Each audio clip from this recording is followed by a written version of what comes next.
ይሄንን ማሰብ ያቃታቸው ነው ሴቶች እህቶቻችን እንደዋዛ 1 አመት ሆነኝ ይላሉ ውጭ ሀገር ከሄዱ በኋላ 2 አመት ሆነኝ ይሉና ያቺ 1 እና 2 የምትለው እንደ ቀልድ 10 20 30 አመት ሆኖ ከዛ 40 50 60 የሆነ ሰዓት ላይ ወደ ሀገራቸው ሲመጡ ሁሉ ነገር ጥሏቸው ሄዷል ሁሉ ነገር ጥሏቸው ሮጧል ሁሉ ነገር ከፊት ቀደማቸው ለምን እነሱ የገበሩት እነሱ የሰጡት ማንነታቸው ለሌላ ሰው ነው ለቤተሰቤ ሞኝ ቤተሰብ እንረዳለን መርዳት ባለብን አይነት መጠን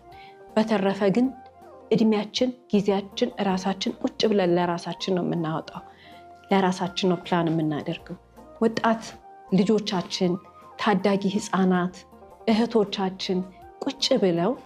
10ዎቹን ምንድነው ማረገው 20ዎቹ ምንድነው ማረገው 30ዎቹ ምንድነው ማረገው 40ዎቹ 50ዎቹ 60ዎቹ 70ዎቹ 80ዎቹ 90ዎቹ እያሉ ፈጣሪ እንደሰጠው እድሜ